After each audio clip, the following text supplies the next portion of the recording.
Hello everyone, welcome to career academy by PSK.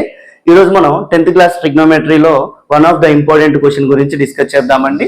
So ఇక్కడ మన question చూసినట్లయితే prove that 1 plus tan square theta into 1 plus 1 by tan square theta is equal to 1 by sin square theta minus sin power 4 theta అని మనం prove చేయాలి. మనకి ఇక్కడ LHS లో ఈ వాల్యూ ఇచ్చాడండి, RHS లో సైన్ లో ఇవ్వడం జరిగింది. సో వీటిని మనం ఏ విధంగా చేస్తాము అని అంటే మనకి మెయిన్ గా ట్రిగ్నోమెట్రిక్ ఐడెంటిటీస్ వచ్చి ఉండాలండి. అదేవిధంగా వాటి యొక్క కన్వర్షన్స్ కూడా మీకు తెలిసి ఉండాలి. వాటి గురించి నేను సపరేట్ వీడియో చేయడం జరిగింది, ఒకసారి ఆ వీడియో చూడండి. సో ఇక్కడ మనం ప్రాబ్లం చూసుకున్నట్లయితే నేను LHS తీసుకుంటున్నానండి. LHS is equal to 1 plus tan square theta into 1 plus 1 by tan square theta అనేది ఇవ్వడం జరిగింది. సో దీన్ని మనం రెండు రకాలుగా చేయొచ్చు. ఒకటి ఇక్కడ డైరెక్ట్ మనం ఐడెంటిటీస్ అప్లై చేసి చేసుకోవచ్చు, లేదా ఇక్కడ ట్యాన్ ని డైరెక్ట్ మనం సైన్ కాస్ లోకి చేంజ్ చేసి కూడా చేయొచ్చు. సో నేను ఇప్పుడు ఇక్కడ ట్యాన్ ని సైన్ కాస్ లోకి చేంజ్ చేసి చేస్తున్నానండి.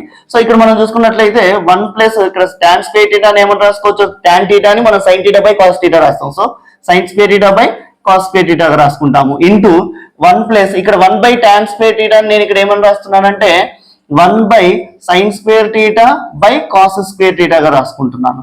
సో ఇప్పుడు ఇక్కడ 1 ప్లస్ ఇక్కడ ఎల్సిఎం తీసుకున్నాం అనుకోండి, ఫస్ట్ ఉన్నటువంటి బ్రాకెట్ లో ఉన్నటువంటి వాల్యూని మనం ఎల్సిఎం తీసుకుంటే cos square theta plus sin square theta by cos square theta అవుతుంది. నెక్స్ట్ ఇక్కడ డినామినేటర్ లో ఫ్రాక్షన్ ఉంది, ఇది ఏమవుతుందంటే రెసిప్రోకల్ అవుతుంది. అప్పుడు 1 plus cos square theta by sin square theta గా రాసుకుంటాము. నెక్స్ట్ ఇక్కడ చూసుకున్నట్లయితే sin square theta plus cos square theta value 1, so 1 by cos square theta ఇక్కడ మిగిలిపోయిందండి. Into 1 plus cos square theta by sin square theta value ఏమని రాసుకోవచ్చు, ఇక్కడ sin square theta plus cos square theta by sin square theta అవుతుంది.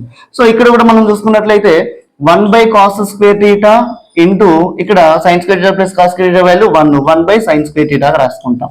So ఇప్పుడు ఈ రెండు కూడా ఫ్రాక్షన్స్ ఇంటూలో ఉన్నాయి, numerator into numerator, denominator into denominator చేసుకుంటే 1 బై cos స్క్వేర్ ని నేను ఇక్కడ సైన్ లోకి చేంజ్ చేస్తున్నాను, ఎందుకంటే మనకి సైన్ లో వాల్యూ ఉంది కాబట్టి cos స్క్వేర్ ని సైన్ లోకి చేంజ్ చేసుకుంటే identity 1 minus sin square theta అవుతుంది ఇంటూ sin స్క్వేర్ థీటా.